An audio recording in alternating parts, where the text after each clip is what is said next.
Okay, so yeah, we're gonna look at eBay. I guess YouTube put me on the front page or something, so there's this, we're gonna have like an impromptu session here. Okay, so as you know, we've sort of selected, as a group, we've selected internet stocks as our muse to learn about investing. And we've started to look at a few of them. We've made some files, and those files are available on our Google Drive. So let's make a file for eBay real quick. We're starting now. This will take, I don't know, probably go for like 2 hours. I have fun doing these. Got my Bloomberg open. eBay stock trades for $24. I wonder how many shares outstanding there are. Let's take a look. Wow, I have 500 people watching. That's a lot. All right. So I go to the SEC website, quickly pull up eBay's last 10K or 10Q filing, and I see right there that they have 1.178 billion shares outstanding. So each share is $24. So that means that if the pie is got 1 billion pieces, I just got a birthday cake, and it's a huge cake, and I could probably cut it into 1 billion pieces. And if I sold each piece for $24, the whole company would be worth $29 billion. And that's kind of what eBay, one share of eBay is $24, but there are over 1 billion shares out there. So that's why the whole company is worth $28 billion. And that should make intuitive sense to you. So let's just save this and make sure all y'all get access to it. Now I wonder how much cash and debt they have. That'd be very interesting to know. So since we're trying to frame the value of the company, the easiest way to reframe that, other than just the market cap, is also the enterprise value, which is the net sort of financial situation at the company. We can quickly look for the balance sheet. Let's take a look. Should be right around here. They did spin out PayPal, which is a pretty important sort of concept. But here's the eBay balance sheet on page F1, which is about halfway through the file. You can see they've got about $6 billion in cash.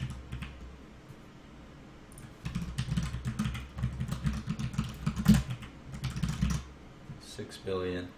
We got another $3 billion in long-term investments, so call it 10 billion in cash, or cash equivalents. I wonder how much debt they've got. Looks like 7 billion. Yeah, 7 billion in total. So a little bit of net cash, not too much. Market cap and the enterprise value are roughly equivalent. 2-3 billion in net cash. So $25 billion company, about double LinkedIn and Twitter, which we've looked at, but much, much smaller than the Amazons and Facebooks and Microsofts of the world, which makes sense. Well, you can't tell just from your visceral understanding of the company. We have to look at the numbers. So let's look at some of these numbers.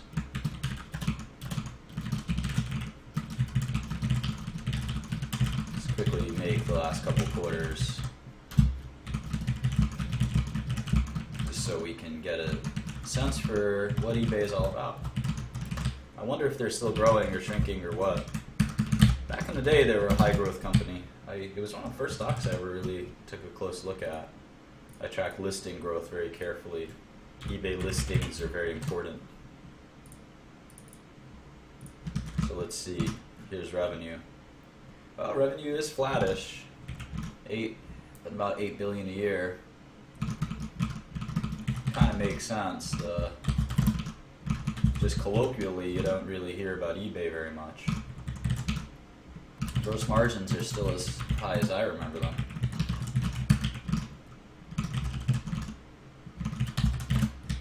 Let's see, what's that look like? 75% roughly?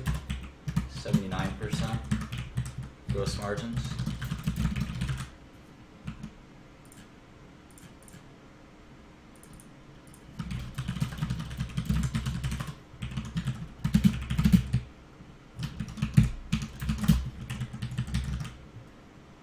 I like to make these lines so I can move them every now and then when the quarters move,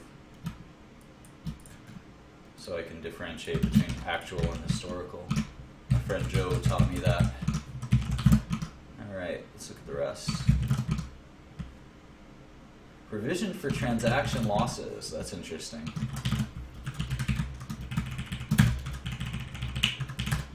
Alright, so $2 billion in EBITDA, interest income. I wonder if they hold float. That'd be really interesting. Taxes. Alright, so eBay's making $2 billion a year, and the enterprise value is $26 billion. That's pretty interesting.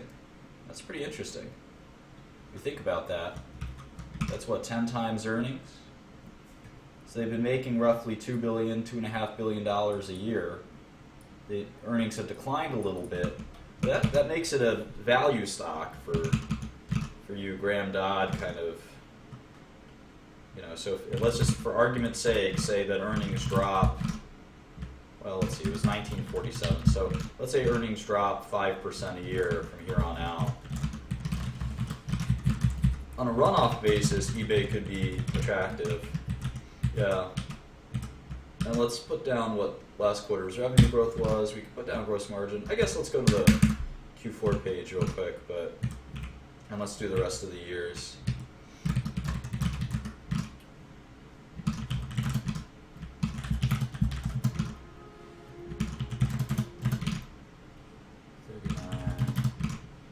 Taxes, all messed up. Let's just put it down to 0 right now. 944, 915. My guess is there's some one-time items and things like that that make it hard for us to understand what the true tax impact was. Shares outstanding have been going down. They've probably been doing a buyback. Not that important to look at things on a per share basis, but you know, people do it. I don't really recommend stocks. I kind of want to teach people how to look at stocks, how to research them. I rarely purchase stocks.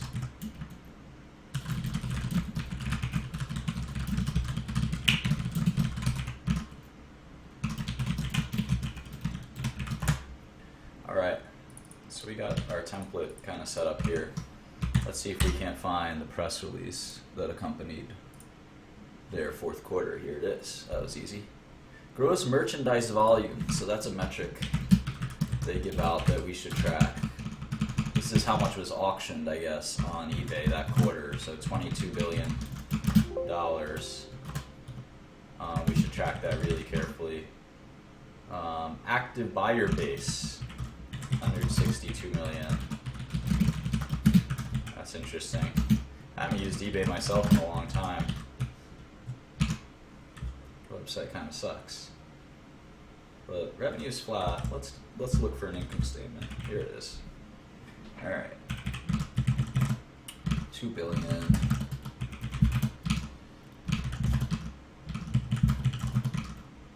Provision for transaction losses, I find it interesting.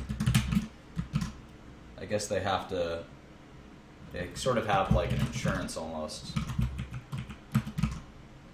that they charge off every quarter. It's pretty small, but still. My keyboard just fritzed out there. Alright, here we go.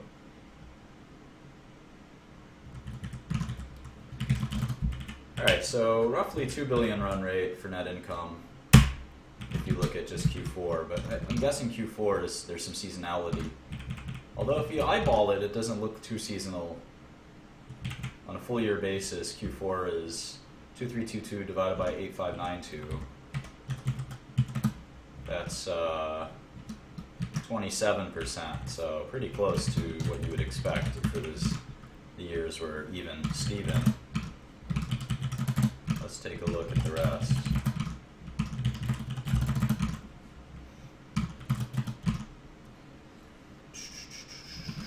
Weird tax stuff going on here. Alright, let's look at revenue growth.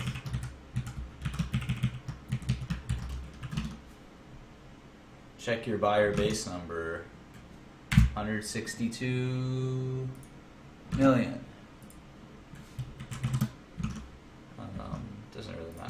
All right, so revenue growth flat.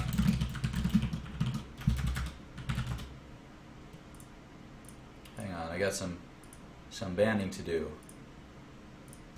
I like banning people. All right.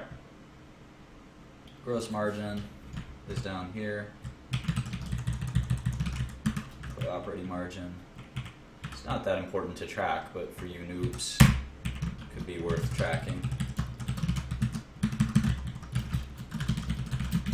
Is there a difference between EBITDA and operating income? Sure. Typically, you know, people say they're the same, but you know, it's depends on how you look at it. If you typically include D&A, in the income statement, then there's obviously a difference.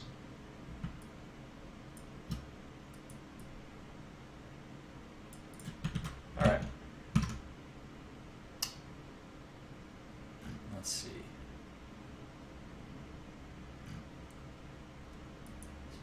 First quarter, 2.075 billion.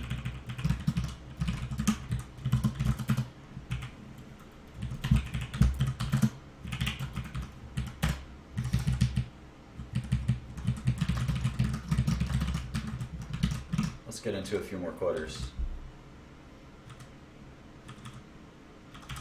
Maybe we should do a non-GAAP version as well. Cash flow is, look at that. Cash flow is, well, D&A is a little higher than CapEx, but for cash flow from operations have been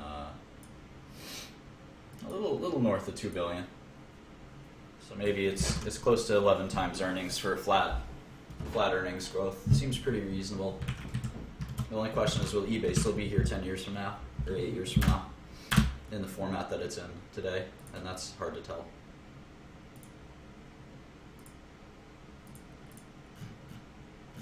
All right, let's see. Here's Q3.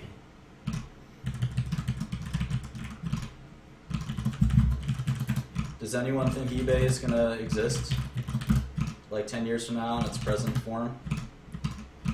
They'll have to reinvent themselves, I would think. Take a straw poll.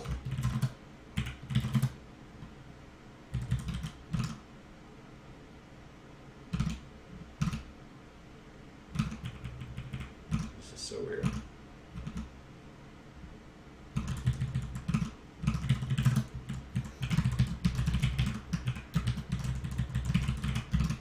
Well, that's what investing is all about. It's sort of predicting the future. You know, this company it trades at 10 times earnings, which means this year they'll make two or so $2 billion, and the whole companies are at $25 billion. So theoretically, it has to be here, right, 10 years from now. In the same capacity, it has to be generating just as much cash flow for the stock to be not a short. Short means it'll go down, or you think it'll go down. So, tricky. Definitely tricky. Yeah, if you've come from the future, tell us, is eBay, are people using eBay in the future? I think there's probably a strong international business. We'll look at that in a second, because I'm not sure eBay, yeah, it's going to take a while to answer that question, as you can imagine. I messed up something in these financials. Let me take a look. 58, 17. Maybe I didn't. All right, good.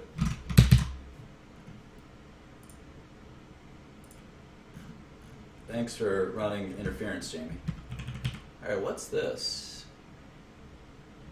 Why is, oh, this is with PayPal. That makes sense. So why is revenue twice as large?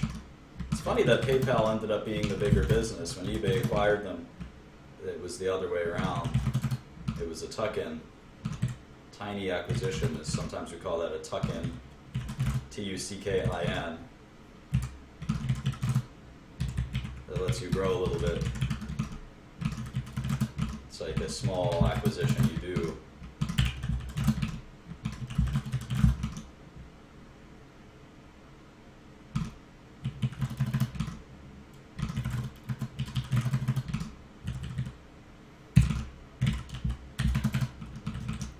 Yeah, so it's hard. It's going to be hard to compare prior quarters and stuff like that, given the PayPal split.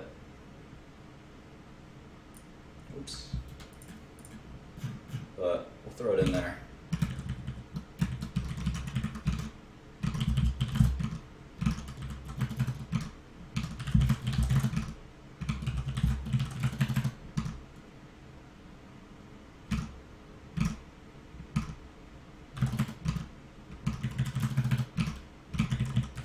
And, eBay will be providing most likely revised historical financials.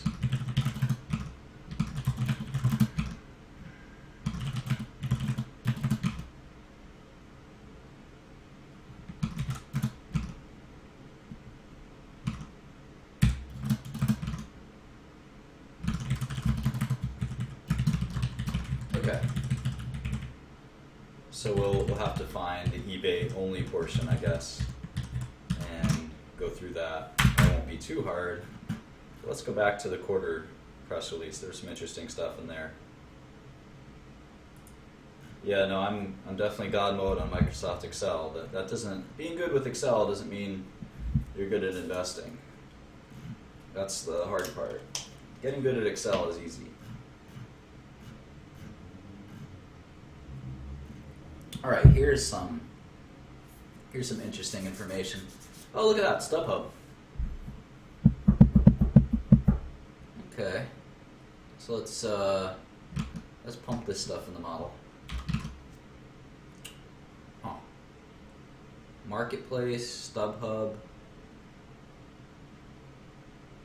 See, eBay is 63% international, so that tells you something. The U.S. It's not as much of a U.S. website as maybe we thought.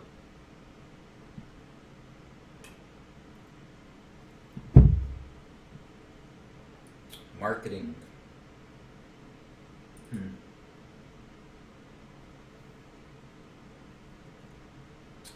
Active buyers has been increasing. Interesting. 162, 159, 7, 6154. The GMV has been more or less the same.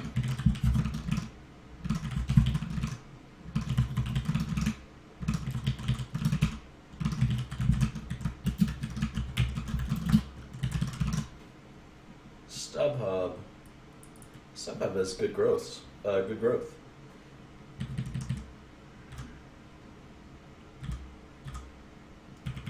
Here's some GAAP, non-GAAP stuff.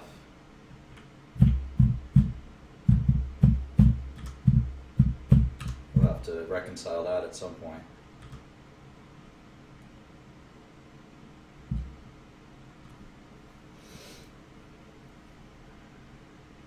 Devin Wenig, CEO of eBay. I don't know who that is. Can someone do some quick background research for me on that? Is he eBay lifer? Is he a PayPal guy?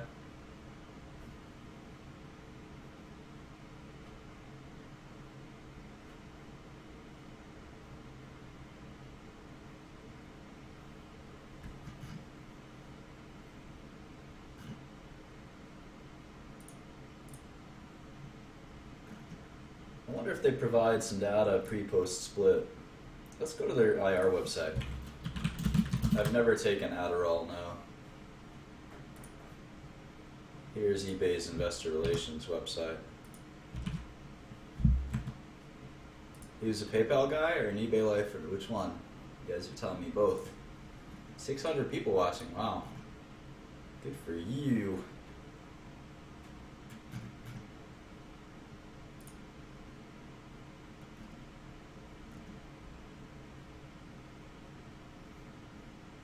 Let's look at Q2 because the Q2 year, the Q2 still had PayPal. So I wonder if they would give us an eBay income statement.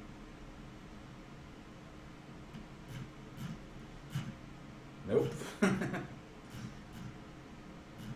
Thanks, guys.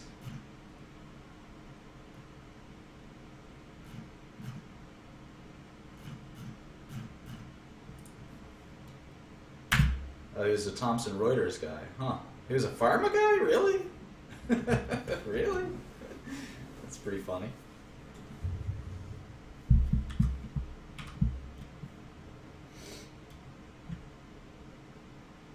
Let's see if in the queue at least they strip out eBay versus PayPal. I'm sure they do it there.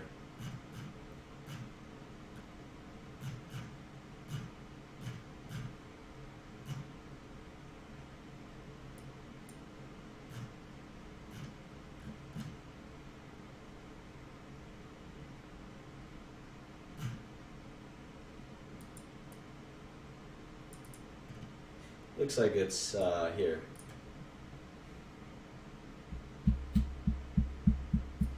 $2116.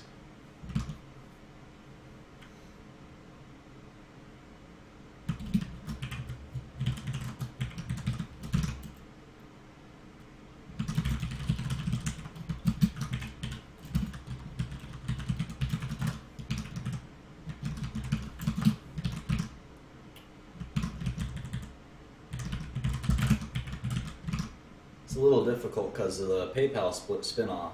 PayPal is its own public company, so you know the past quarters will show PayPal included, which will make our exercise a little difficult, you know?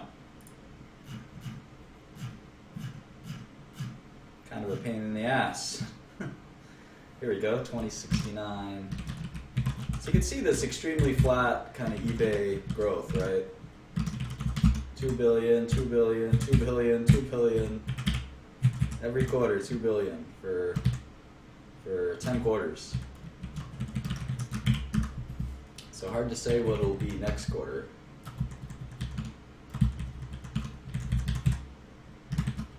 So we have to do some more work.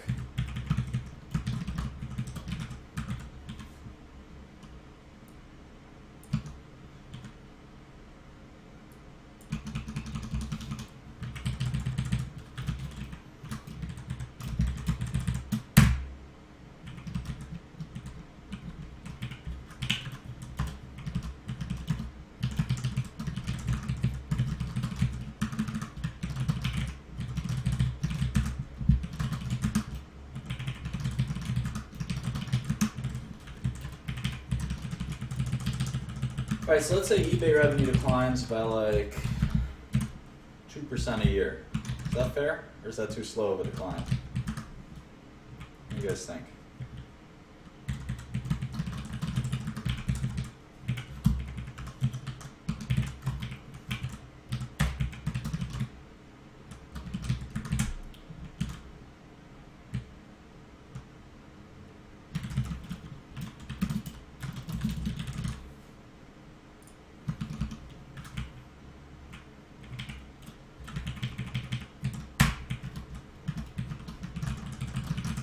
Take a quick forecast. I don't know why they spend on product development. That should be declining. I should cut some costs.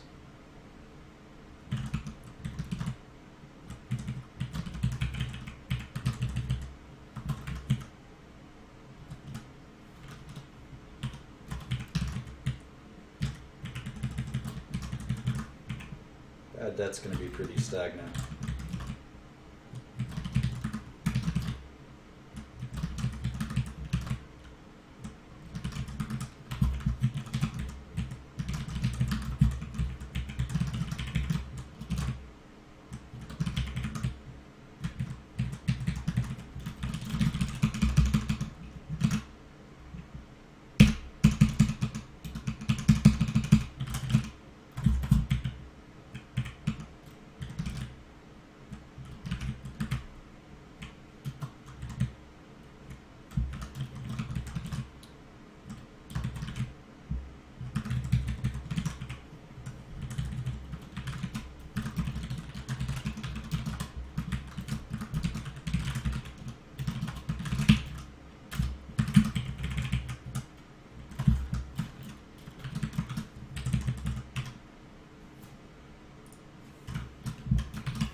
Okay.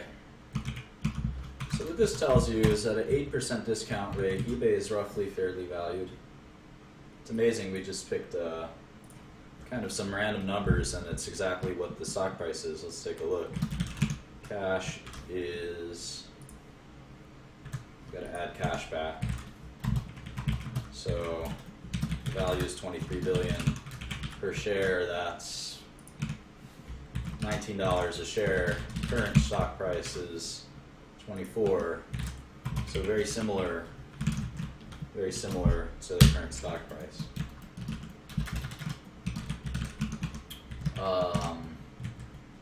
You know, maybe the world thinks the discount rate's a little lower. I think there's some serious risk.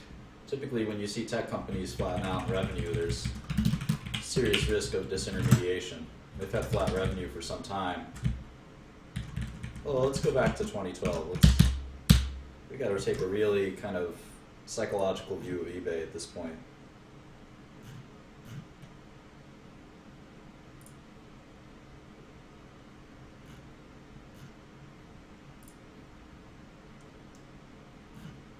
Did Carl Icahn fight eBay at some point? I think so. Love me a good proxy fight.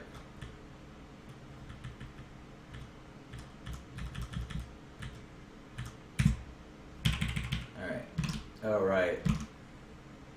Still have that split. See if we can just get the eBay revenue.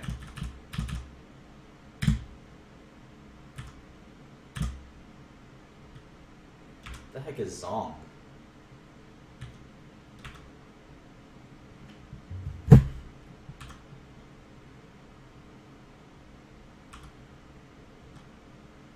Here we go. Okay, looks like they stopped growing in 2013, but they were actually growing a little bit in 2011 and 2012. So there's no reason to think that they can't grow again. I just have to figure out how. Which isn't easy. Definitely not easy.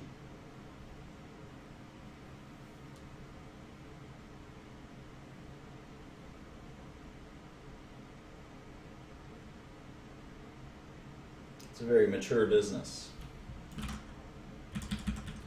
Imagine there's some goods that don't lend themselves to being sold on Amazon and other e-commerce websites.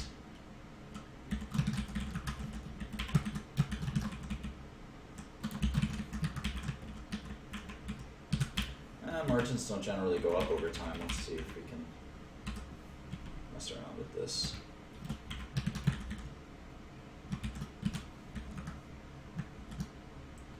That's a little more realistic. Yeah, they definitely would have to not shrink for the stock to be a long, or you could have some supernatural sort of faith that the business will exist 10 years from now, which I tend to not be able to have. I don't like situations like that where the market cap is a function of stability, especially in tech, because you have such a sort of volatile experience. Although you tend to not see cliffs in tech, which is somewhat telling. So let's see if we can look into this a little further.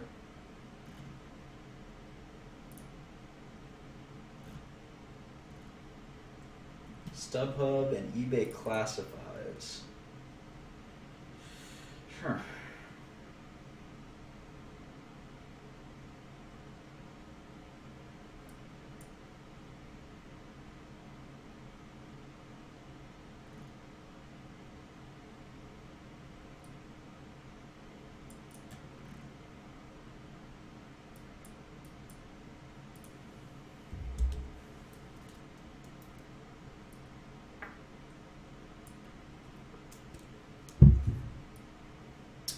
Almost no auctioning anymore.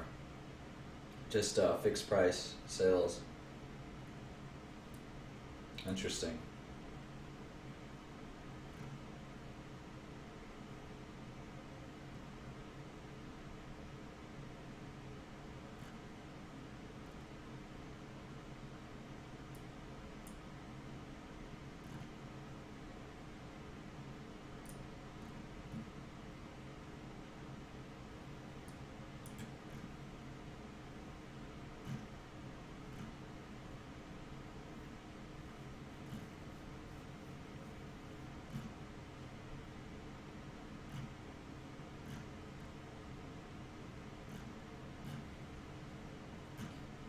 Is eBay classifieds Craigslist? Is that Craigslist?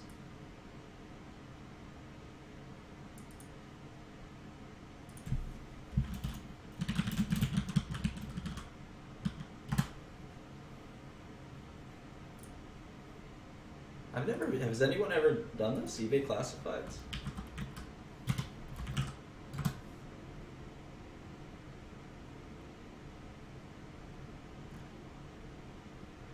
This looks like Craigslist, right?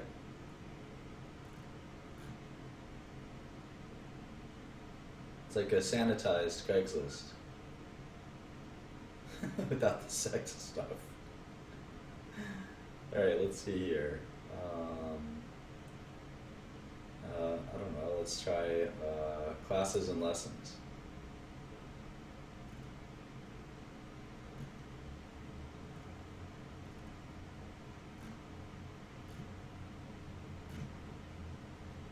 Kikiji? What is that? Kijiji? This looks just like Craigslist. Did Craigslist get spun off? I forget. They spent $2 billion on it, didn't they?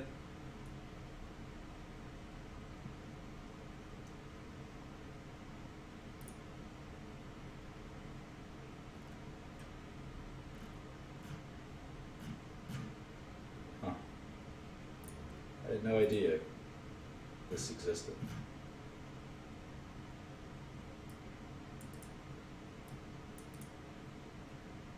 They're saying there was growth on an FX neutral basis, so that changes the picture quite a bit.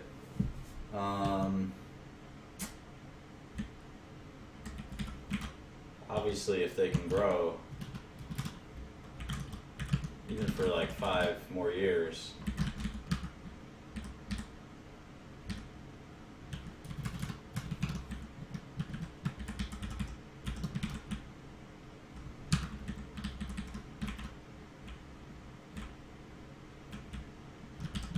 still get fairly valued.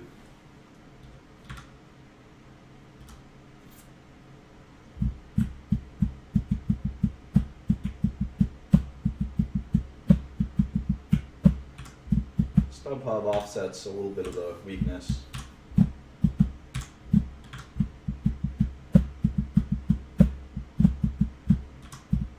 As does classifieds. Oh. Very interesting.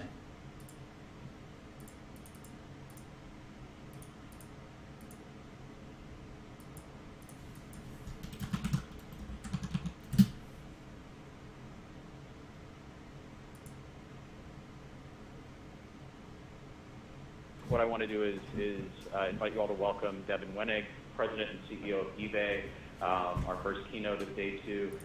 Devin, thanks for taking the time to join us. I know this is an incredibly busy time for eBay, and so we really appreciate that you could be here. This is obviously an interesting time to be holding this conference all together with everything that's going on here in the Valley. You're somebody who's been close to it for a long time. It'd be really great to get your perspective on where we are. Yeah, first of all, Lee, thanks for having Big PayPal me. shareholder. I know it is, I'm sure there's a lot of questions about what's going on out there, and I don't have any answers. I guess what I'd say is there's an interesting perspective on the last couple of years, and I can really just comment on our sector, e-commerce. And what I'd say is there's some really great companies that are getting hit hard, but particularly in e-commerce, it is not hard with funding and with a balance sheet to show growth. It's very hard to grow value. And actually, I think to some extent, it hurts right now. It's hurt our stock. It's hurt everybody's stock. But what's happening is not the most unhealthy thing in the world. There are hundreds of businesses that have been formed in e-commerce in the last 3 years that I would argue are not businesses. And I think that it takes a cycle like this to clear out some of that to allow for real business. And, for us, it's a painful process, but we've seen this in the internet before. There have been progressive cycles of riding up and down. And what I'd say is what usually happens in these cycles is stronger companies emerge even stronger. We saw that after 08. People declared it at the end of the world. no one was going to survive, and it was actually Uber and Airbnb that came out of '08. Google got stronger. Companies with real businesses did much better when the tide went out. And I don't know if the tide is going out, but it feels a little bit like that. And if it is, I don't think it's the most unhealthy thing in the world. That certainly makes sense. For eBay more specifically, though, you've gone through a lot of changes over the last year with separation from PayPal and the divestment of the enterprise business. For investors in the room that are sort of interested in starting with a blank slate, what is eBay now as a company, and what do you aspire to that be? You know, I think that what we are now, if we're honest, is a place where the world shops for great value and unique inventory. And our aspiration is to be the place where the world shops first for unique value and great deals, great unique inventory. If you step back to the last year when we went through this process of really changing the portfolio, we got a chance to look at eBay. eBay Inc. was a different company a year ago, most notably because PayPal was part of eBay Inc. And what eBay, the business, was doing was very different. We were really, in many ways, spread a mile wide and an inch deep, and we were very focused on supporting pieces of the portfolio, including PayPal. You would have heard us 2 years ago talking a lot about focus on retail, be in all things to all people, e-commerce business, spin PayPal's flywheel. And in many ways, I think that worked. Obviously, we created a $40 billion business in PayPal, which is terrific. But when it became clear that PayPal was no longer going to be part of our portfolio, we took a long, hard look at what would be best for eBay. And my perspective was the last few years, and I got a view of what worked and what didn't. There were things that may have worked for PayPal that weren't necessarily working for eBay. And the first question we asked is, well, who is the eBay target customer? Why do, in a world where there are great choices, companies, there are great e-commerce alternatives, why do 160 million people still shop on eBay? And it's really clear that the shopping occasion is the world's greatest place to find unique inventory and incredible value. And with that firmly in mind, we decided that focusing ruthlessly on that and getting out of everything else was the way to create value for eBay. So the next decision was to sell eBay Enterprise and really double down on our core, and that's our core. So that's exactly what we've done. Attention. And, you know, for us, e-commerce is less and less of a meaningful concept these days. It's commerce. Nobody wakes up and says, I want to buy an iPhone in e-commerce. They want to buy a phone or a laptop or a sweater. And e-commerce is just the way to do it. It's becoming a What do I need to buy other than a haircut? So I view it as there's a $14 trillion opportunity. And even though sometimes people connect the dots and say there's only going to be one company to win that $14 trillion, it probably is not going to play out that way. There's probably going to be a few, and eBay is going to be one of the most important businesses that dominate in the space that I mentioned, incredible value, unique inventory for the world shoppers. That's where we're going to be great. And so when you look at that landscape of companies out there trying to address that $14 trillion opportunity, what's the path that eBay needs to take to get back to where you're growing share in that market, where you're growing with the overall market, whether it's e-commerce or just commerce in general? Well, first of all, let's address that, and then we'll come back to how do we grow faster, because we certainly want to, and that's certainly part of our plan. I don't know what e-commerce growth rate really means anymore, and I'm not sure that's the right growth rate for us. It's easy to say we want to grow faster, of course we do. But again, back to the first point I made, in commerce, you can't talk about growth without margin. And there are two things that I say are relevant to our business. One is that eBay is a mashup of a consumer-to-consumer sold business, which has never grown at e-commerce growth rate. It's a very profitable business, but it's not a high-growth business. And that's about a third of our business. And the second thing is that for global scale businesses, we have by far the highest margin in our industry. And, we could grow faster now, but not create value. So I suspect suspect that somewhere between our growth rate now and the e-commerce growth rate is the sort of efficient frontier of creating value, and that's what we're trying to get to, somewhere around that. What do we have to do that? You know, there's a couple of things, and I suspect we're going to get to that in the questions. But one of them, there are really three things that I'm focused on this year, and that is the inventory. eBay's been an open marketplace. We've sold all the world's things to all the world's people. Starting with the changes last year, we're now very focused on almost thinking like a merchandise or a retailer. We've organized the company now in categories. I have people that wake up every morning thinking it's snowing in New York and we need snow shovels. And that seems very basic, but that's not something the company has done historically. Second thing is the platform. We're under a big technical evolution of our platform, and I suspect we'll come back with, so we'll touch on that now. And then the product experiences on top of it. I think you're going to see eBay's product experience evolve a lot this year. And it's on the back of the platform changes that we're making. The final thing that sort of sits over all of that is you're going to see us sharpen our brand and talk more about what eBay stands for. It's an interesting challenge. This is the world's number 38 brand. It's an incredibly powerful brand. But if we went out on the street and asked 1,000 people, 1,000 would know eBay, probably 900 would not know what eBay does. They would think that's auctions and used goods, even though that's a small minority of what we do these days. So that's a brand challenge, and it's one that I think we can close. But we'll start to close it once we get better evolution of our product, probably towards the back half of this year. And so you touched on this when you referenced sort of the history with auctions, but you said GMV is 80% new, it's 80% fixed price, 60% free shipping. So clearly that's changed a lot from the auction days. How does eBay differentiate itself? When somebody is buying a new blender with free shipping at a fixed price, why are they buying it from eBay versus one of the other alternatives out there? You know what's amazing is that lots of people have an opinion of eBay that haven't been honest in the last few years. And when I generally say, why don't you go and check that blender out, most times you will find a better price or a better set of choices on eBay than anywhere else. And I know there's people running right now, and I hope we have a good blender on eBay right now, because somebody's going to say you didn't have the blender, right? But that's the fact. And people don't realize that. I think that there are other companies that have grounded their value proposition in logistics. Our view of the world is you can't be bad at logistics. There's a threshold. If you don't get your stuff, nobody's going to shop with you.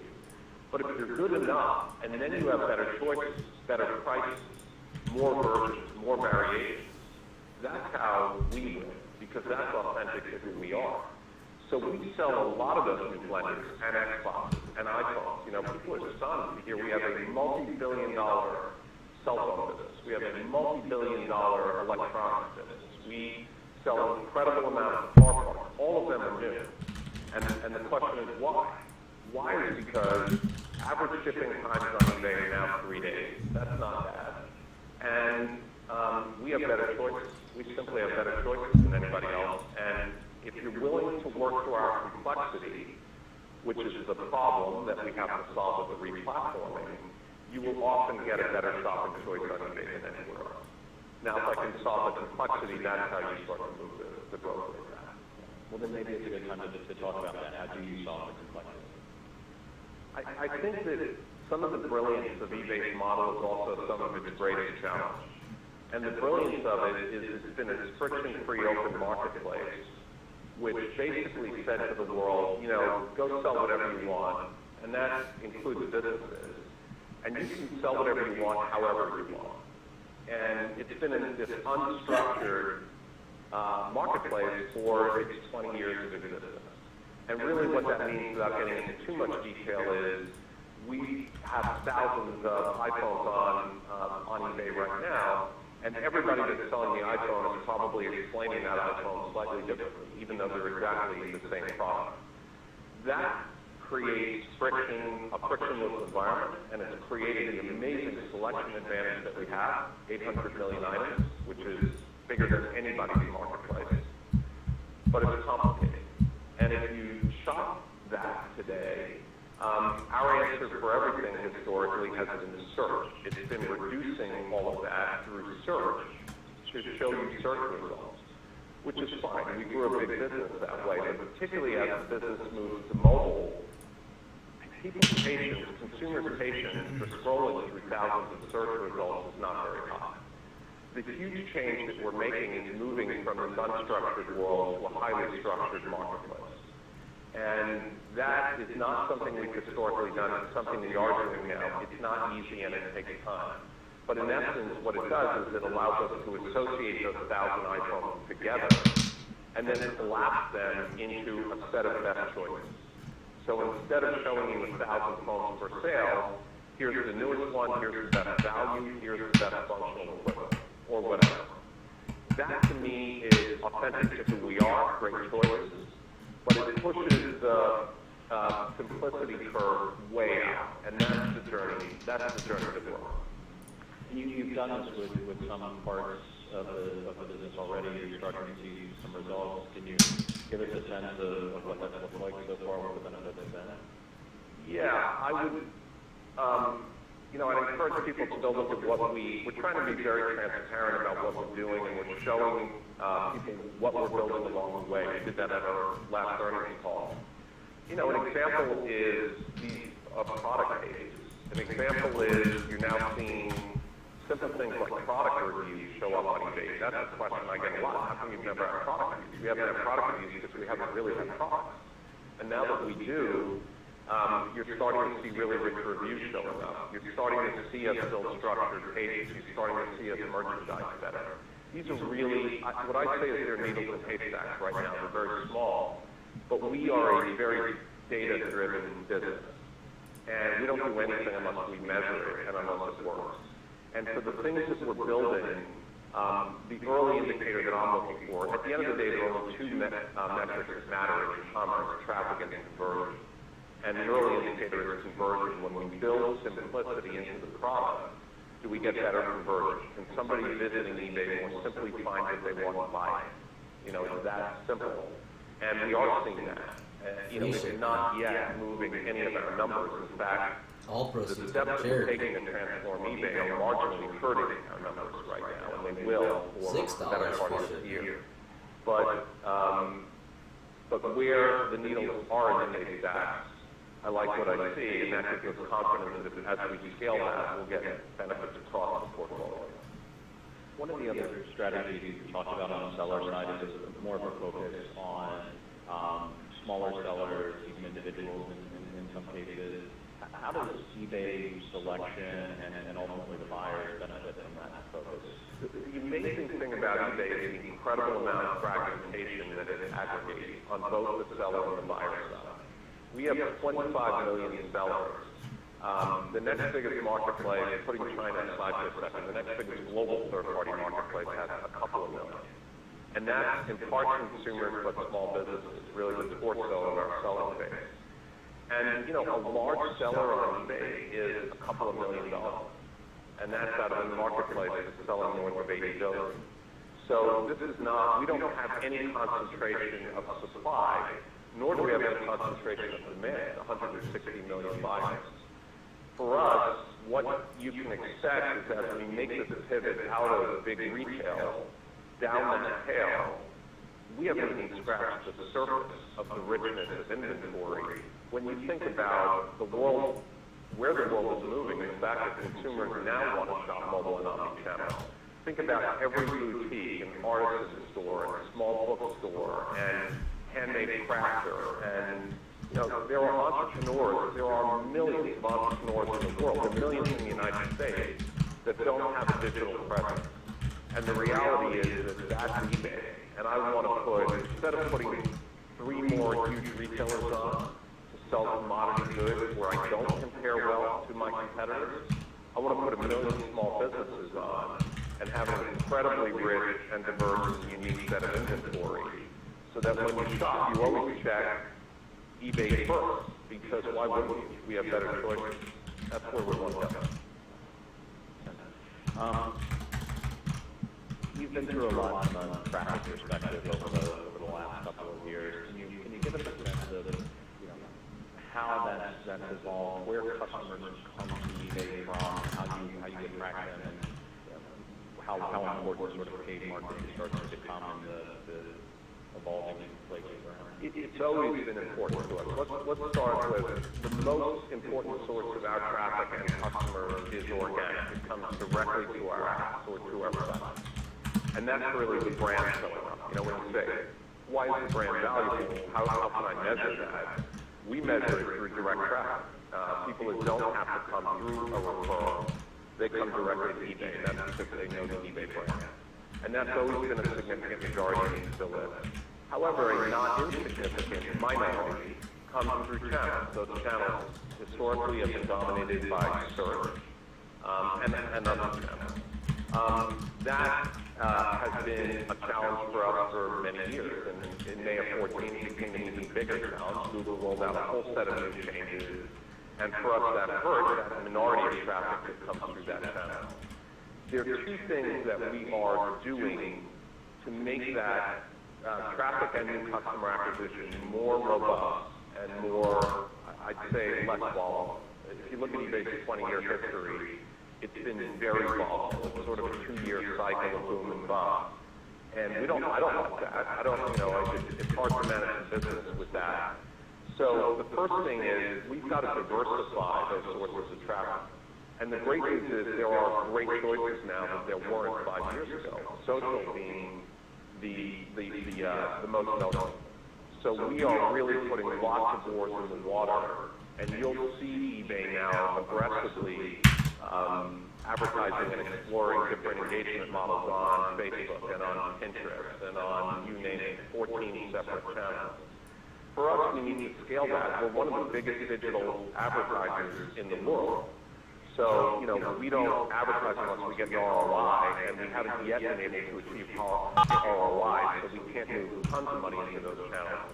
But it's getting bigger every year. The second thing is search is always important. Google is always important. And a lot of what we're doing on persistent structured data that we talked about is really about building more visibility into search. And just to make that real for people, why is that an issue? Without a permanent place to put products, search engines love link equity, they love persistence. They're trying to find things that they think are important in the world, and they rank them higher. We have 800 million items for sale, 300 million of them disappear every search engine. So to a search engine, that doesn't look very important when it's an iPhone and it's gone, and it's a this and it's gone. Now, having some persistence of product knowledge, we can put a permanent link into search engines and have the inventory move under that permanent link. This is the first time we've been able to do that. So the sum of that is it's slower to build, but we think that once we get there, it's a lot more robust in the face of changes that Google or anybody else may make over time. It's good to hear. The StubHub business has been accelerating the last couple of quarters. What's driving that, and where does StubHub sort of fit in the bigger picture these days? We've grown StubHub a lot over the last few years, and StubHub gives me some comfort that even though it can be a long road, you can re-platform an internet business, and you can turn its trajectory. It's obviously a lot smaller than eBay. We disclosed for the first time its numbers. It does about $3.6 billion in GMV. So just something that is a little bit remarkable to point out is the net income of $500 million for Q4. Somehow there was $1 billion in free cash flow. It seems a little off.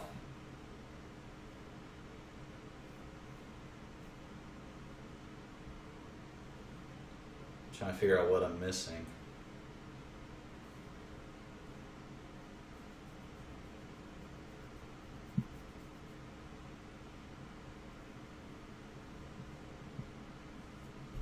Might have just been the lucky quarter with all these working capital shifts.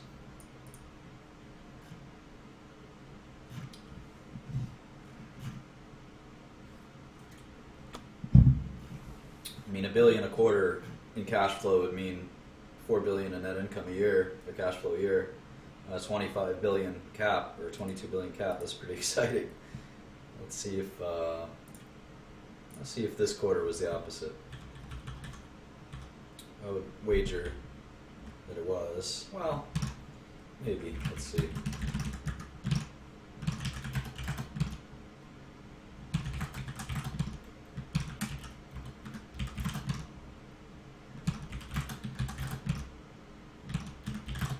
$686, $242.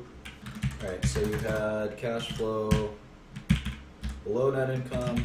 Here, cash flow way above net income. So, it's probably accurate. If you look at capex versus DNA, that's 371 in capex for 6 months versus 353 for capex. So pretty much the same. Working capital did swing, so you don't want to take these cash flow statements too seriously if net income is reasonably accurate. Q2 is going to be hard to look at because I don't think we have two financials, or at least I haven't seen them yet.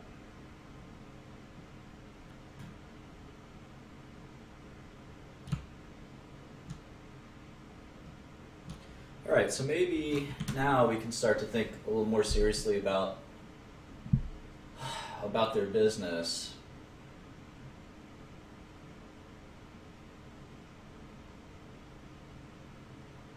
I think of a great way to conceptualize it. You know, a lot of the times in finance, you're much better off thinking for an hour than quote unquote working for 5 hours and spinning your wheels.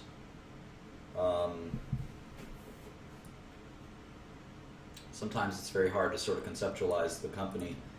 You know, he sort of indicates that his best business, or like, I guess the best value of eBay, is the entrepreneur that doesn't have a bricks and mortar infrastructure, that needs a platform to sell, right, to sell goods. Now, isn't that what Amazon has as well?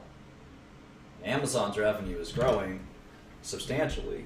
If you look at Amazon's last quarter, they grew 22%, while eBay grew 0%, which tells you something. So I'm not sure I buy that.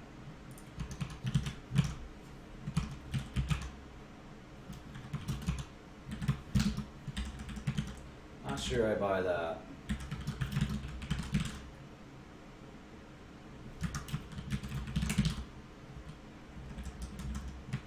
That's also why eBay's 14 times earnings and Amazon is 60 times earnings, but yeah, Mercado Libre we're going to look at shortly.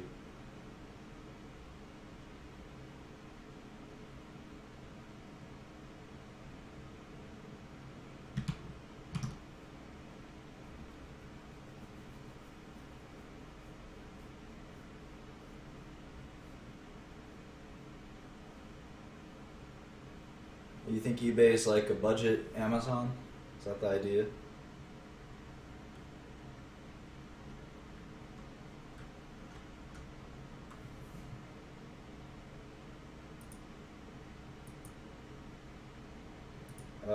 eBay's CEO is not Marissa Mayer.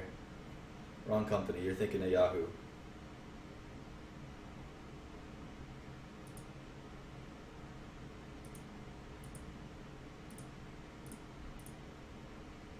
Can't sell single items on Amazon? I didn't know that.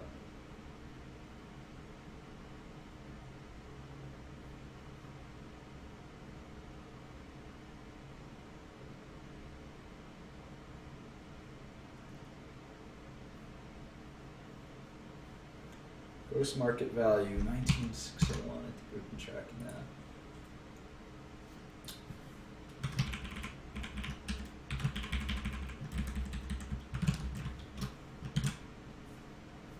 Gross market value.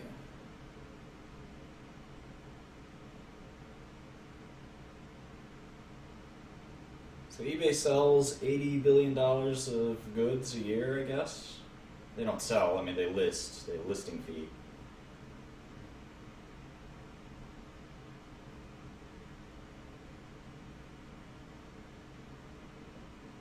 It's kind of interesting. I wonder what the GMV of Amazon is. Let's look at that. Yeah, I know Coke, but we have to Coke transactions, but we have to be a little more impartial than that. Let's do another quarter. Let's fill out the Amazon model a little bit. Maybe we'll get some insights there.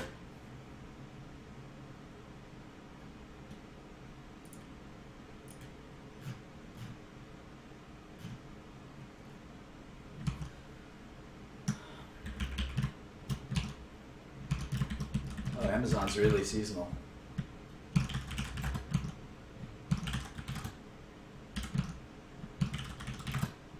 So it's sort of like, it's funny, Amazon's the brick and mortar retailer in many ways, right? While eBay is the, you know, with the listings is very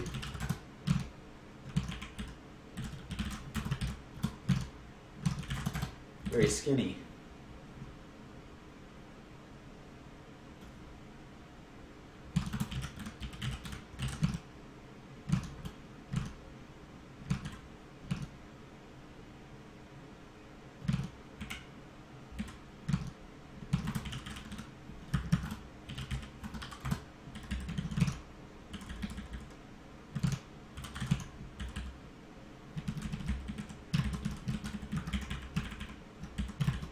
I think they're very comparable. They actually sell, if you do the math, eBay is actually selling more goods than Amazon. Which really tells you something. Maybe not for long. Amazon seems to be winning the battle. So these guys are basically arch nemesis. Nemeses.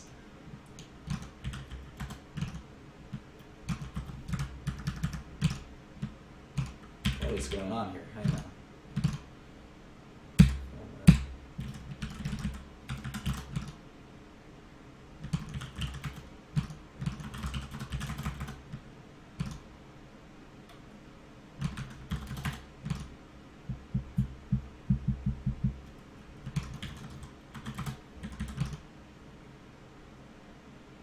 So yeah, if you do the Amazon product sales, right, they actually are moving just as much product. Now they're a retailer, so their margins are high, but eBay's margins are 80%. So it's just funny to me that Amazon is the $100 billion company and eBay isn't.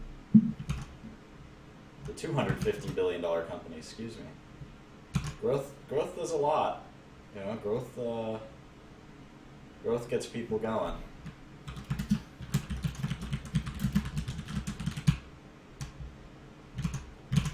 So yeah, 26,618.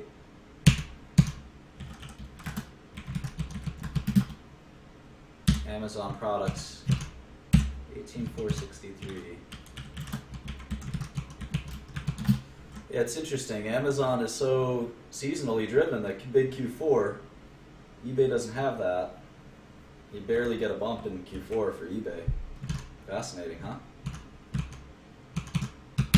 They're roughly the same size in terms of goods sold.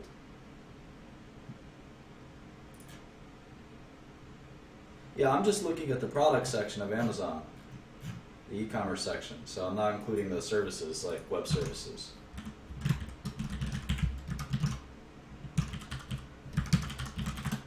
Just products. That's strictly their retail business. It's a very good comparison. I mean, they're certainly losing share.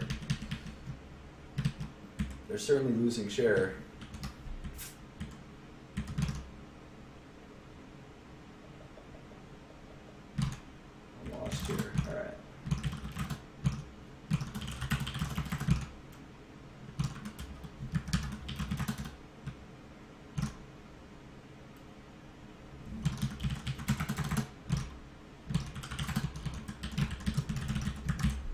Let's just look at product growth, so exclude web services. I think eBay is pretty popular internationally. We'll get the international numbers in a second. That's a good thing to do.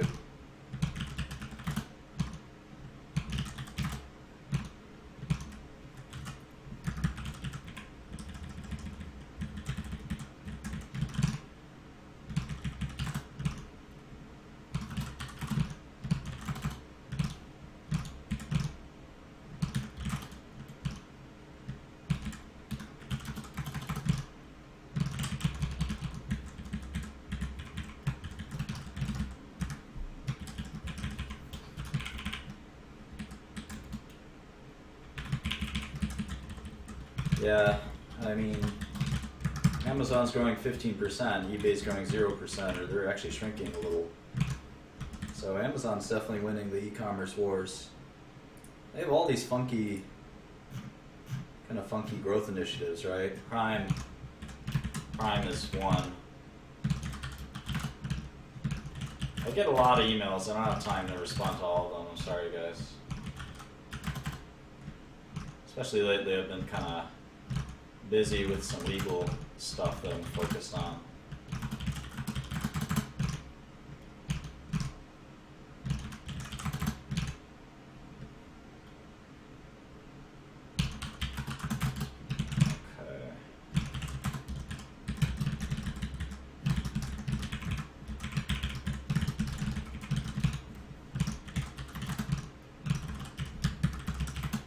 So yeah, what can eBay do to revitalize their brand? I mean, the guy's saying they have to simplify the website, but I think it's more than that.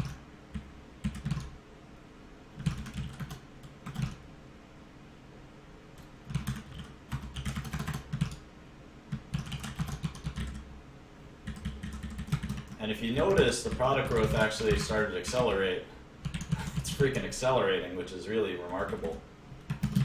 You typically don't see that. Let's get some annuals for Amazon. I'd be really curious. Yeah, I guess Amazon has the advantage of this kind of uniform distribution center that they can leverage, whereas eBay has to have a very bespoke approach, right? And Amazon, you get this great consistency, whereas eBay, you naturally kind of get this variability.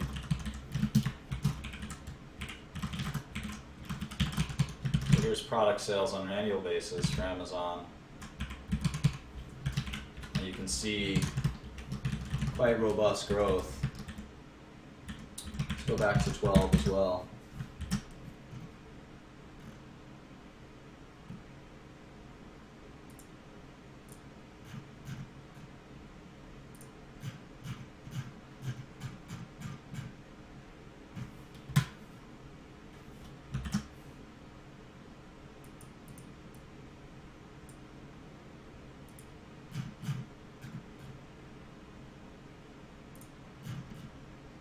Here it is, 51, 733. So yeah, Amazon's been growing like a weed. eBay's been, let's see. It's interesting, maybe they'll both grow. It's definitely not a zero-sum game. It's 42 billion. 42 billion on the dot. Always feels like a fake number. You can see Amazon, the law of larger numbers, I guess, but last quarter was 15%, so average was 13, full year was 13. But it seems like a little bit law of larger numbers, right? And 79 billion a year, Jesus. I wonder what the entire e-commerce sector was. I wonder if that's a decent way to look at it. Be curious, like what Walmart's revenue was. Let's look at that. In fact, let's make a Walmart model. Fuck it. If we're going to look at e-commerce, we got to look at all e-commerce, right? That's what the eBay guy said. Commerce is commerce. Retailer, e-tailer, that'll make a difference. Plus, Walmart can be kind of interesting to look at.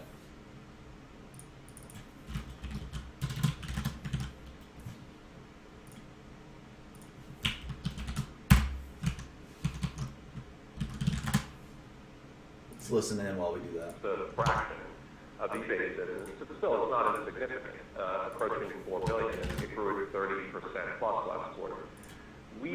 Over the last couple of years, we did a significant replatforming of StubHub, and we changed some things about it. Someone asked, Martin, doesn't this get boring? It's called work. It's called work for a reason. Hopefully you love what you do. So if you find it boring, then, what can I tell you? It's not for you. I love numbers. I love companies. I love looking at opportunities. It's fun. It's not always fun, Looking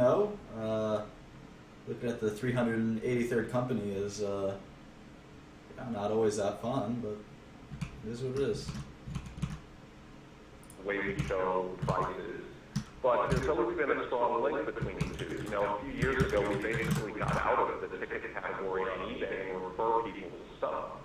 So we use this huge eBay flywheel to lower, in essence, StubHub's cost of customer acquisition. We've done things like share loyalty together. We've done things like brand and share digital advertising together. And it's worked really well. I think StubHub's biggest challenge right now is they have very high market share in the U.S. secondary ticket market. And their real mission right now is to move out from that. And for them, their big opportunities are international, where the secondary ticket market is just getting going. It looks a lot like the U.S. ticket market did probably 10 years ago. So we have a very small but fast growing business now in the UK and Germany, and there'll be some other things to say there eventually. And also in primary, they're carefully moving from secondary to primary. You might have seen 2 days ago an announcement with the Philadelphia 76ers where we're going to handle all of their ticket sales, primary and secondary, blended together. So that's an interesting move. I think we're careful about that.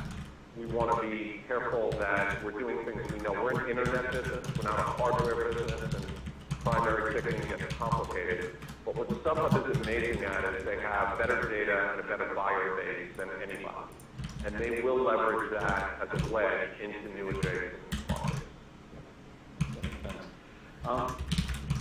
The classified business is one that has always been a bit of a challenge for the entire industry.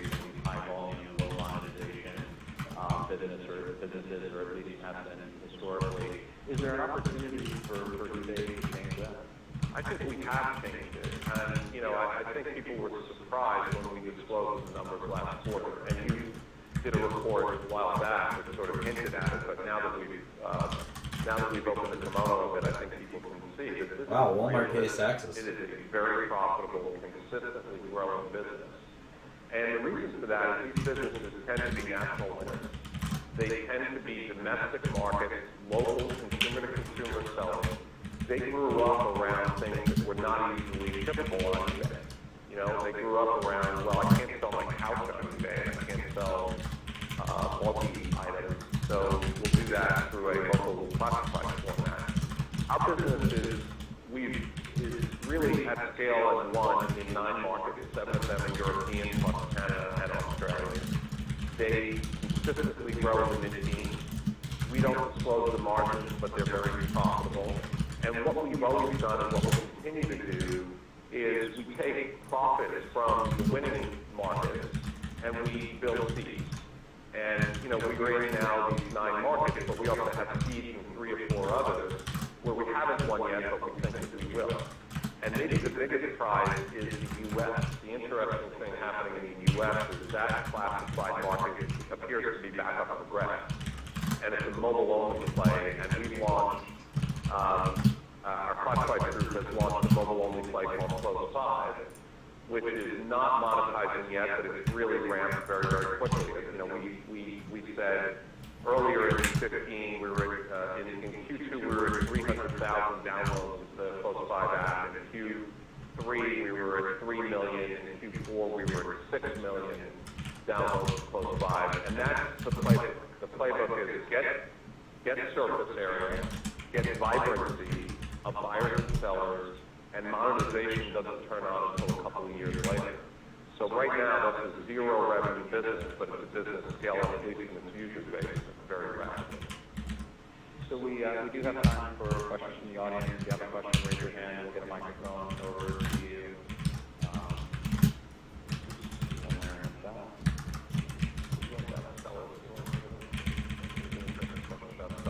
If there are sprinkled in between, sure. Do you see yourself competing with Uber Rush, Amazon Prime delivery services in any way? You know, I love Uber Rush, and I love the war that's going on local delivery. I love it because that's our philosophy of the world. The philosophy of the world is we don't want to compete in anything that we're not good at. We want to use things and be partners to things that can be adjacent and complementary to our business. eBay is not a logistics company. And the reality is that my view is that the war on local delivery is a war of incremental profitability. It's a war of the incremental cost of delivery because the economics are tough. If we can work with Uber and Ship, which we are working with, and a bunch of others who have better incremental profitability, better incremental margins of delivery, that's fantastic. Our philosophy of fulfillment is the last thing we should do is compete with Amazon or anybody else by putting concrete in the ground. There's plenty of concrete already in the ground. What it needs to be is redeployed. It needs to be organized through data, and it needs better capacity and efficiency. That's our view of the world. That's what we do today with our warehouse strategy. We use partners. We don't build our own warehouses. And that's absolutely what we'll do with local delivery. And you've seen it with a few partnerships, and they're more on the way. So I think that I'd rather let that war be fought on somebody else's margins, not mine. But the reality is we have an $80 billion plus flywheel, and we're an incredibly attractive partner to local delivery companies because the economics of local delivery are all about utilization. And there isn't a bigger flywheel than eBay to help you with utilization. He loves this word flywheel.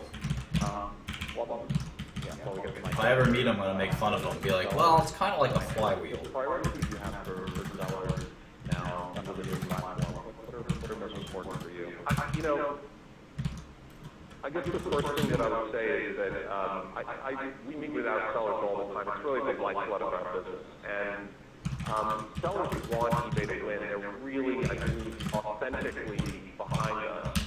Because the reality of it is there are only two global marketplaces at scale, and there's only one that doesn't directly compete with them.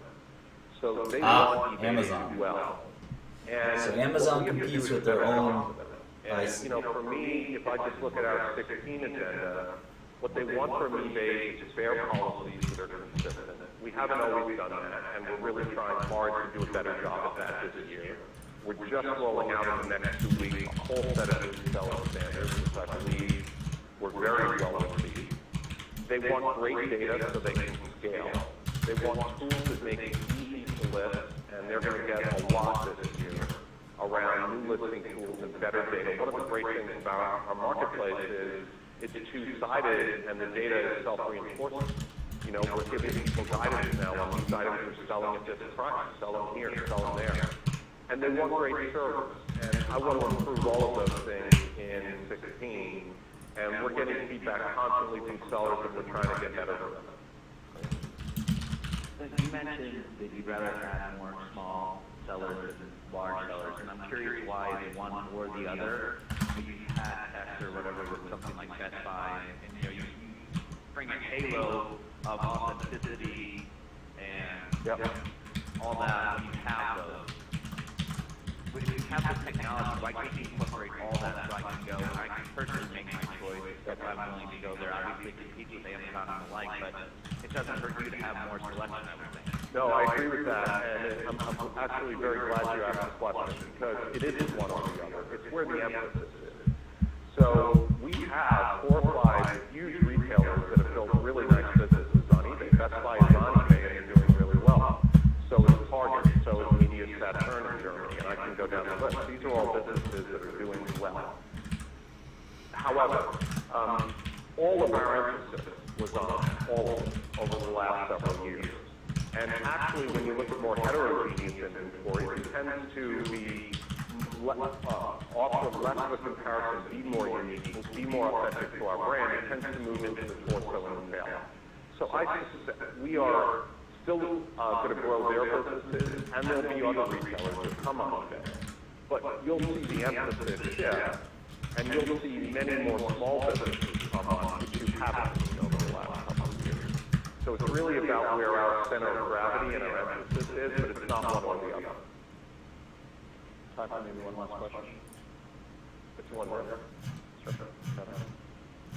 Kevin, you spend $500 million this quarter in buybacks. Why are buybacks better use of capital than looking at more acquisitions? You know, I think that for us, the best compliment that I got from one of our If it owners was me, I'd be like, was, "We've been Vince, don't very tell me good what to stewards do. of capital over the last few years. I'm the We take CEO, that don't very tell me what to seriously. do with my It's not capital. a disciplined business. And to the way I started, there are days over the last couple of years when running a disciplined business feels like, are we doing the right thing? Nobody else is. But, you know, when the market starts to turn, running high margins, high free cash flow, and running a disciplined capital allocation policy now is starting to feel better. Our capital allocation philosophy is simple. It's not easy to do, but it's simple. And that is, we have high levels of free cash flow. We have potentially the capacity to take on more debt. And we constantly look at the sources and uses for that capital. We are an acquisitive company, and we will continue to be an acquisitive company. We haven't done much over the last year because valuations ran away from us. Now that they're starting to come back to earth, you can expect us to be an acquisitive company. You know my We Snapchat. also run, you know, our guidance this year is over $2 billion of free cash flow. That's a lot with a balance sheet that's very strong. We don't have to use for all of that cash right now, and because of that, we're going to return cash to shareholders opportunistically when we see it. We did in the last 2 quarters around $550 million, and what we said this year, we believe, within that $2 billion of free cash flow guidance, is that you can expect us to keep doing that or above that, depending on market conditions. And that gives us plenty of capacity to additionally do opportunistic acquisitions that will help our growth strategy. You can expect eBay to be acquisitive in 2016 and to return capital to shareholders, and most importantly, to be really disciplined about how we use our capital and when. Probably a great note to finish on. Thanks, Devin. I really appreciate you taking the time to run it. Thanks, Steve. Appreciate it.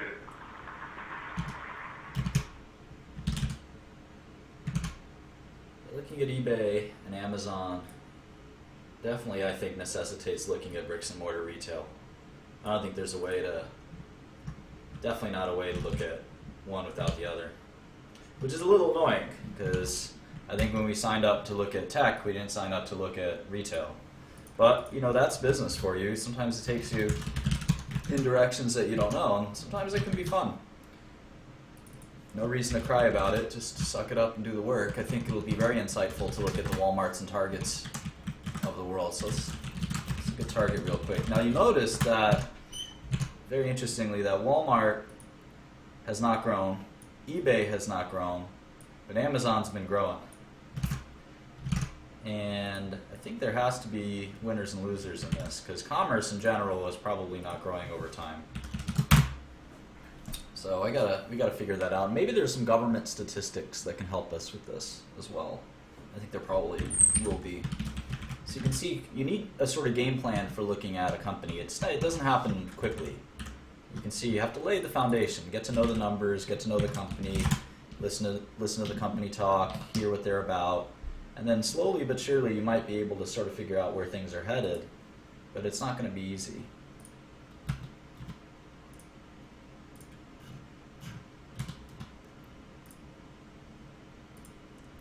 All right, Target.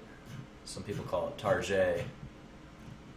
So they're 21 billion a quarter. So they're like an eBay. Target is like an eBay or Amazon-sized company but it's full bricks and mortar, and it's not growing. You can see it was down 1% year over year. So that's interesting.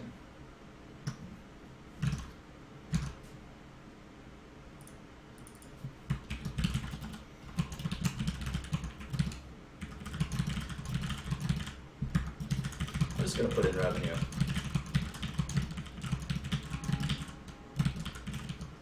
Just so we go a little faster. So you got all these the two biggest bricks and mortar retailers are shrinking, or not growing.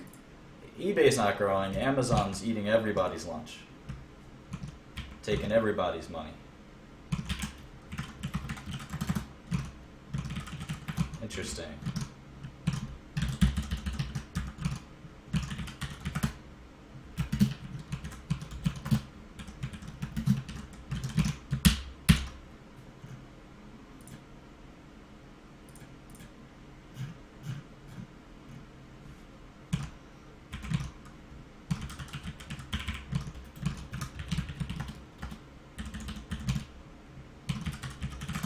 Yeah, Target's struggling.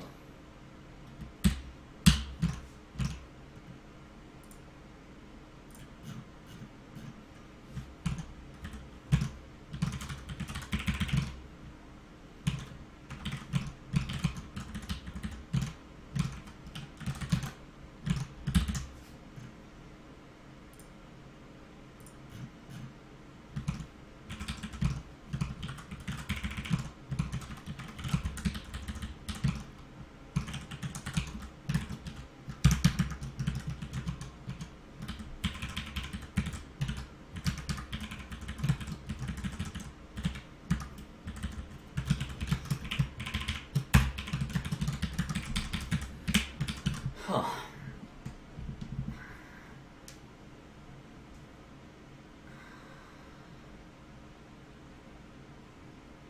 Yeah, Amazon has that crazy seasonality.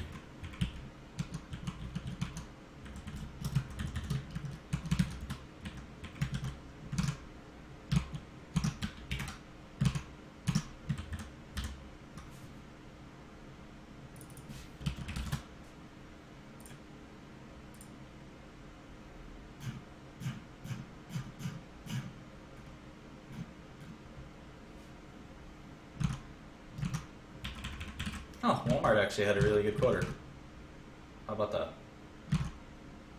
I wouldn't call it really good actually. It's just a seasonal. Just seasonal. You can see, so if you take these four massive companies and you see how much they're growing, they're not. They're not growing at all, basically. 1% growth, not even inflation. 0.8% growth. Let's go back to eBay.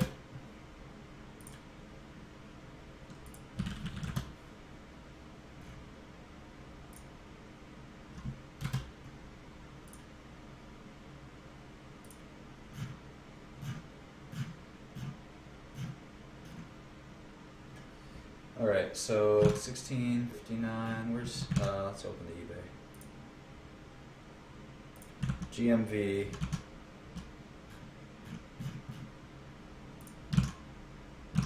$21,794, $20,034.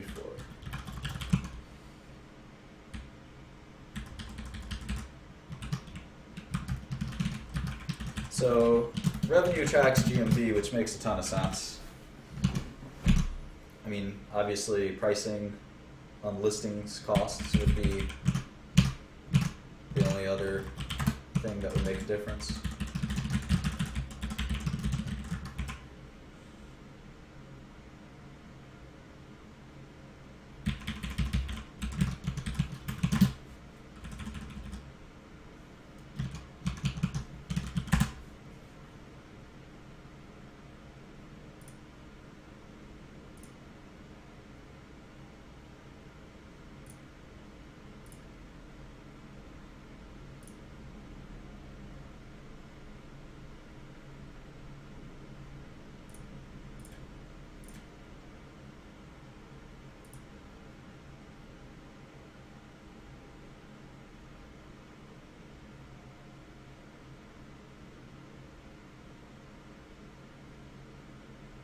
Man, Home Depot's a huge company, huh?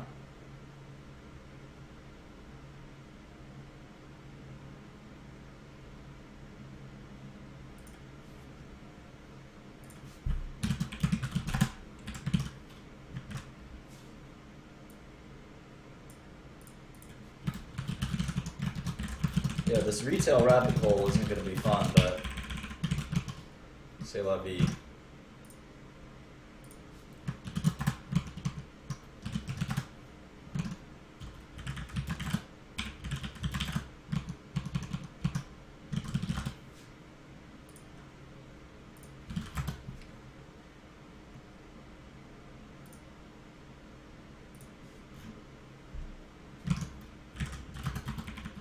Can't believe Home Depot is a $165 billion company. It's almost inconceivable.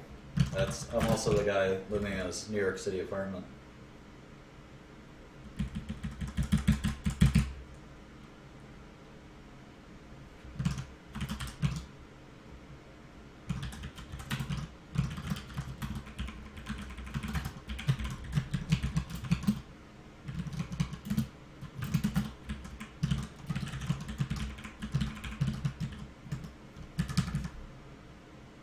Amazon just started turning a profit.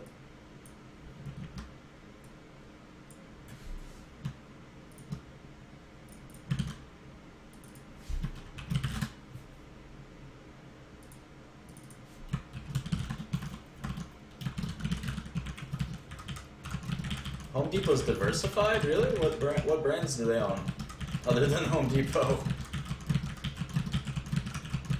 Yeah, I might be unfamiliar.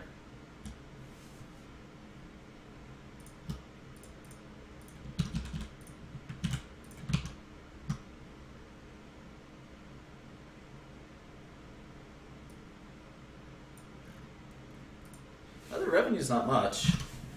It's like a Target-sized, Amazon-sized company.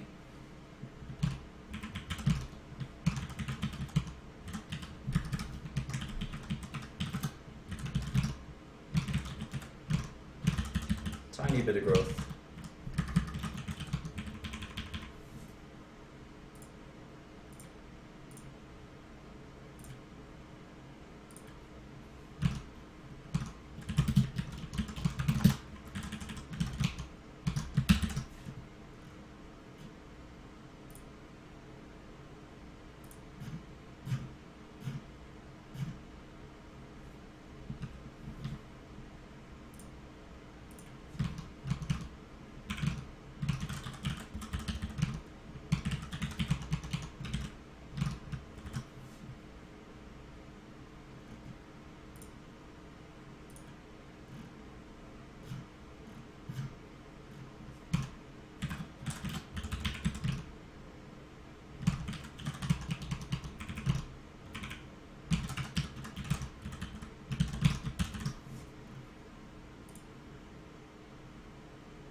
Home Depot grew revenue 10%. That's not right. Yep. Nice quarter. Very nice.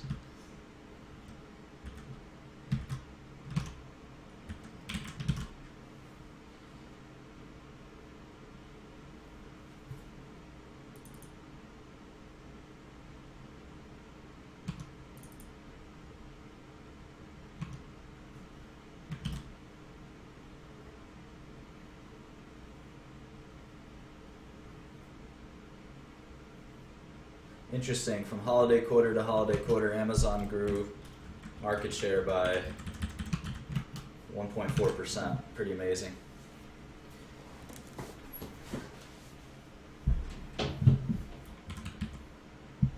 The commerce sector is growing 1% a year, while Amazon's growing 15% a year.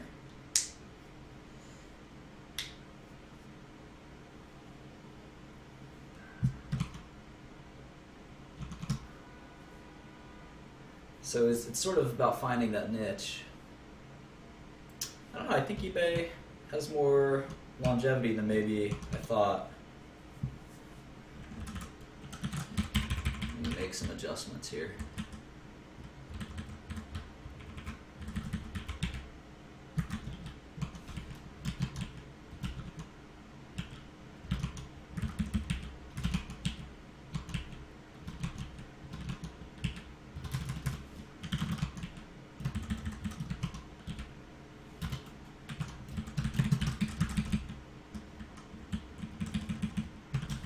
still fairly valued.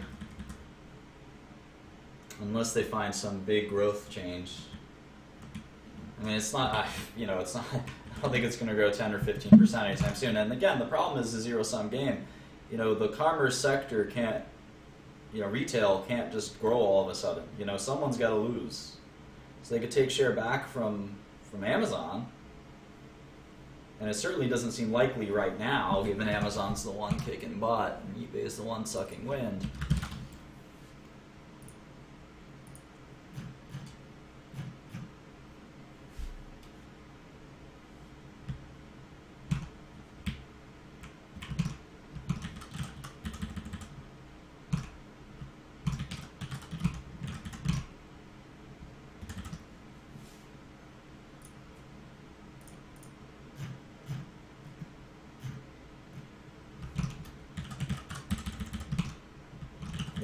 Global commerce isn't going to have a positive inflection point. There has to be zero sum. I mean, that's pretty clear.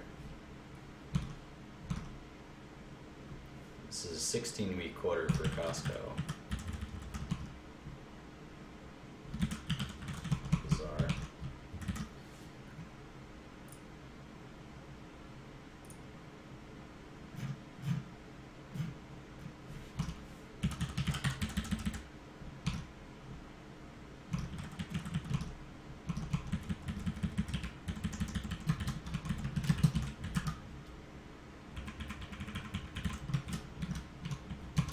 So here we have sort of 250 billion of quarterly revenue.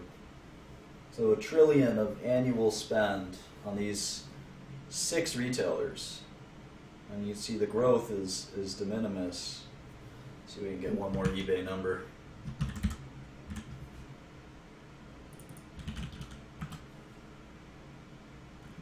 I've got a Marshall. It's a JVM. I think that's Marshall's new amp brand. I used to play on the JCMs when I was a kid.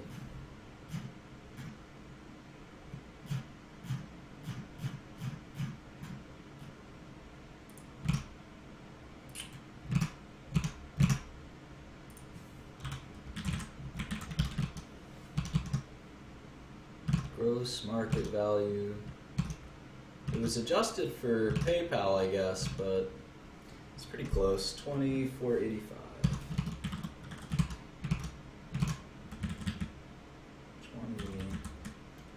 20.85. So yeah, market share of Amazon as a percentage of all all commerce spending is increasing pretty dramatically. eBay's is not, of course.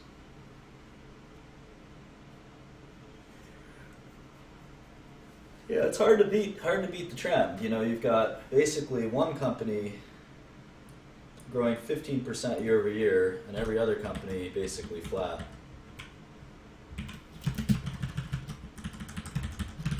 Here's what that looks like.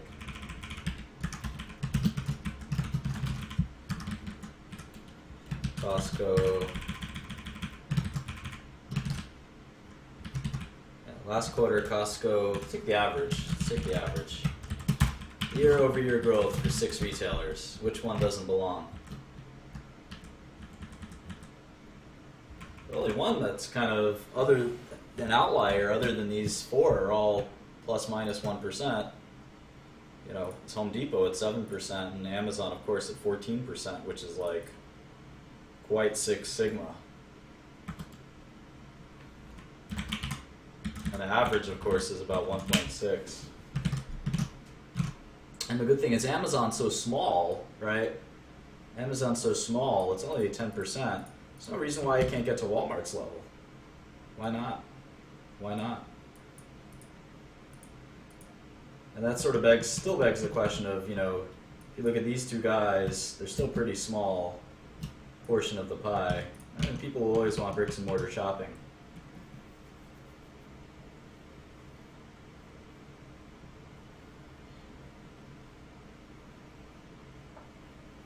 But it's funny, you definitely can't look at Amazon, Alibaba, and eBay without looking at the rest of retail. So that's kind of the lesson that I've learned here. And that's going to necessitate maybe making even another subsector. We just call it e-commerce or commerce or retailing. That could be a reasonable perspective. Well, I hope you learned something about stocks.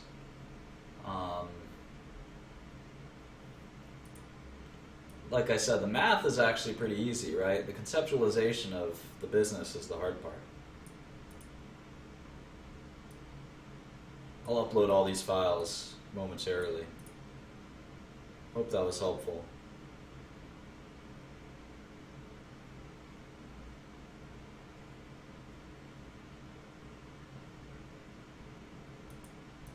What should I do next? Play League of Legends? Go on Blab? Let me stop the recording. I'll upload this later. Thank you again.